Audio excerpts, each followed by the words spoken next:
It's such a pleasure to meet you. Oh, thank you. Thank you. So Um, nice to meet you. what an incredible film. What an incredible film. I would love to know when you first read the script, uh, did you have a visual in mind immediately, or how did that evolve as the movie was being made? Well, one thing, like that I, had in mind right away, and it was also this script was hinting at it, but to clarify it was not to show really any, violently traumatizing to the audience. Like for instance, like let the words, sometimes just titles, like fetus in the blender or whatever, let people fill in those dark images from their own, like imagination, because I felt like they will do worse. They might go to way darker places than what we could ever visually show to them. And also if we make a movie about people being traumatized by what they have to watch at work, I didn't want people to have the experience going to a movie theater and all of a sudden, having to witness a beheading, a real beheading, and I don't want to do that to anybody, because the film is also about, like that these images affect us and they can haunt us, and they can pop out at any moment. And then, yeah, I didn't want to create any trauma for people.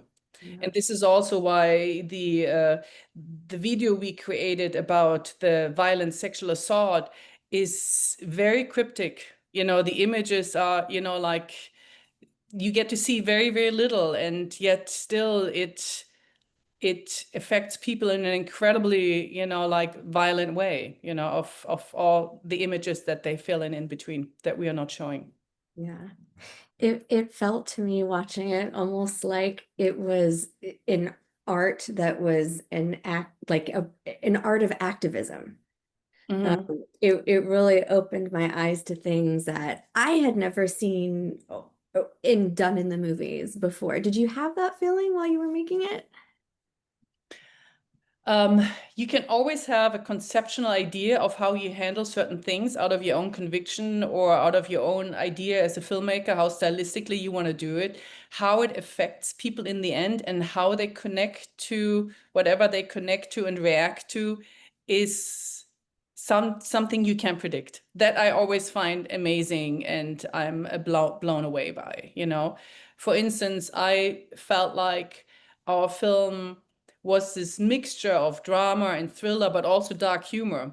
So in my mind, when we were making it, I felt like it had moments that were way lighter also, like, so I was surprised that we had screenings where people, embraced the humor and laughed, and we had screenings where there was no laughter in, the parts that we felt were a little bit lighter. So I feel like people make a decision of how they're gonna view this film, how they're gonna digest everything in front of them, and what they're gonna let in more, what they invest more in, like. And I have learned that people leaned way more into the drama than I anticipated, because also when I get some feedback or I read some feedback, many of them point out that it's really, really, really dark. And like, and that surprised me how much many people leaned into the darkness of this film. Yeah. Oh, I feel like you nailed it. For me, it was a blend. I felt that darkness, but also the mystery and the thriller aspect. And like you said, that little bit of humor. Yeah. And Lily was so good in that. To see Lily in a role like this, I just felt like it was made for her. How did you know that she was the one for this role?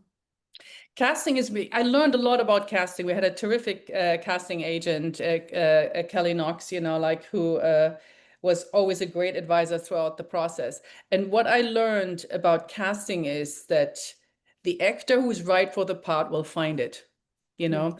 And Lily's team got a hand of the script on the script, and they got back to us and said, like, this would be great for Lily. I think Lily also read it, and then I met with Lily. Lily read it, and she said, I want to do this because she could relate, like, and I can only try to speak for her, like, if you have a part like this, you just have a clear, deep understanding how it needs to be portrayed, what the work needs to look like. And I guess she just had this really clear idea about who Daisy is, who Daisy needs to be. Yeah. And this is your feature directorial debut.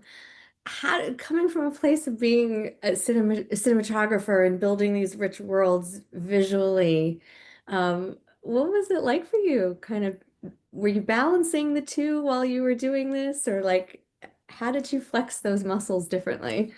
Well, as you may know, I started out as a cinematographer, which is most people don't know this about me. I had studied at the Berlin Film Academy, which is a directing program, but I had already was shooting at that point. And then I applied at the American Film Institute, and at that point you had to give them a first choice and a second choice. My first choice, I applied for the directing program. My second choice was cinematography, and they accepted me for cinematography. And I am so grateful for them that they did that, because I really feel like AFI cemented my future.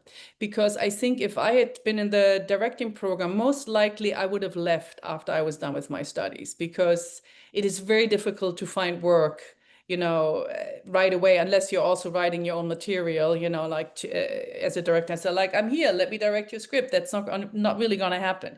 But as a cinematographer, I had a craft that I had learned, that I could offer, and I was working for free, and I was doing indie movies, and slowly working my way up, like everybody does it when you work, when you come fresh out of film school.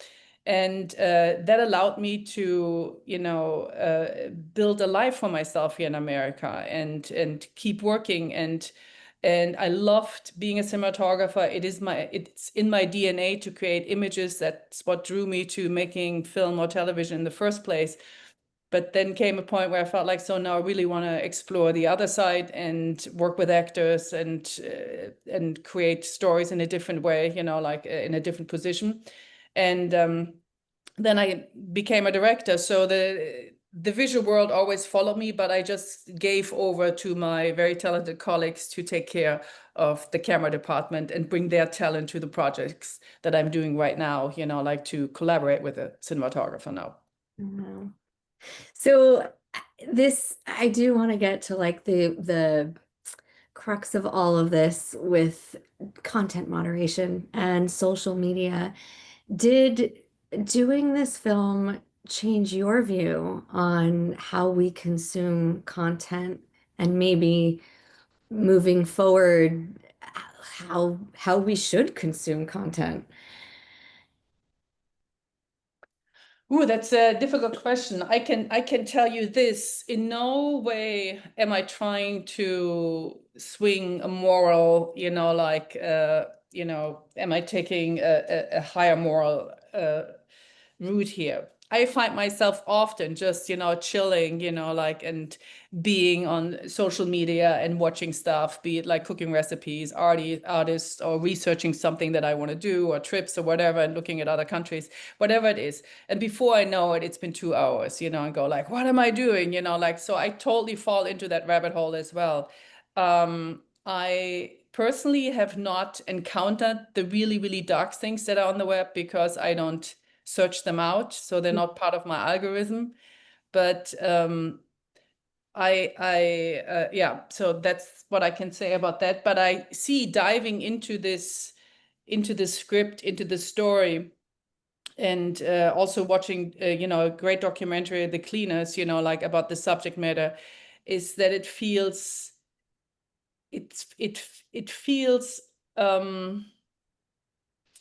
like we have very little control, because other things other interests are more important than really doing the job right. And also there's certain things that stand in our way, like freedom of speech, which of course is very important. Um, but it's always a question of how you twist and turn things, and how you interpreted them, if something can remain or has to be removed. And it's such a gray zone, and it's such difficult. And usually it's in favor of staying on. So I feel like, if I would comment on it, it made me feel a little bit helpless, that we can't really do as good a job that as we want to, like even though we're trying. But also there are other interests in play always, and that's the financial interest, that's the money trail.